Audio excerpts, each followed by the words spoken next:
Elkezdték a falra.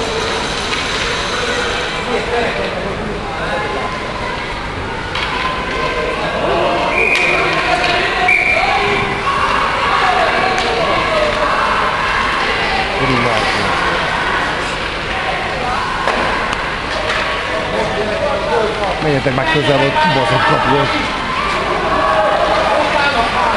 Figyelj, Danika, figyelj! Figyelj! Szép mondtad, igen!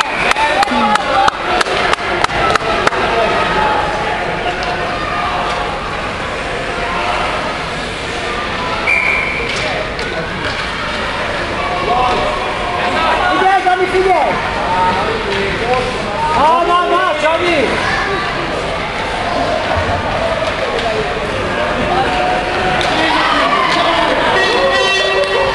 Visszakapta.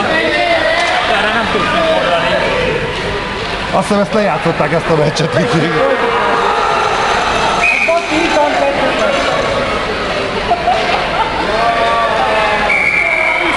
Gyerekek, ezt levideóztam, ezt levideóztam.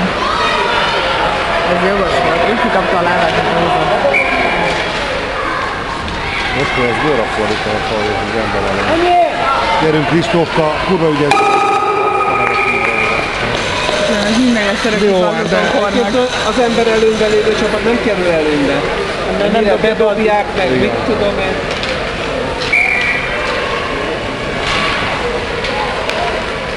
Az előbb abba kapcsolatban volt, de... Igen. De azt valószínűleg nem...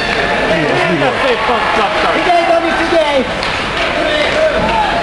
Nagyon. Azaz, nagyon jó volt. Teljesen el vagyunk, legalábbis a barna olyan szinten van elfáradva. Igen.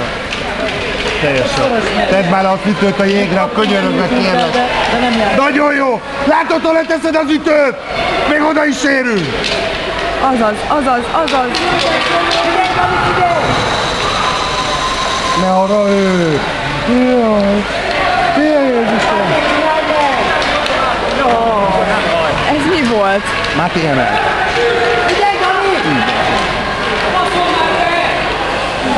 Megfogta Dani! Ezt nem hiszem el!